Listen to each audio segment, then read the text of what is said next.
السلام عليكم، كي راكم؟ لاباس؟ الحمد لله يا ربي. وانتم تشوفوا في هذا الفيديو تكونوا بخير وعلى الف خير. كما راكم تشوفوا اليوم جات في خاطري شويه سفه راني درتها باللي كان عندي الطعام. توجور اي دار فيها الطعام. عندي شويه تمر وشويه بيض سوريز، اني شاريه حاجه قليله غير باش ندوق. هذه اول مره راني نشري وما نشريش كيلو رطل، نشري بالحبيبات.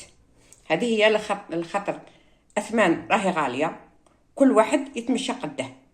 ودرت احسن طبق تاع سفه معسله بالزبده، وان شاء الله اي واحد ولا اي وحده راها تشوف فيه ينوضوا ويديروا لوليداتهم. انا عارفه بلي السفه عزيزه على كل حد وعزيزه الاكثريه على وليدات صغار يبغوا السفه. كانت معكم الحاجه حياه، سلام.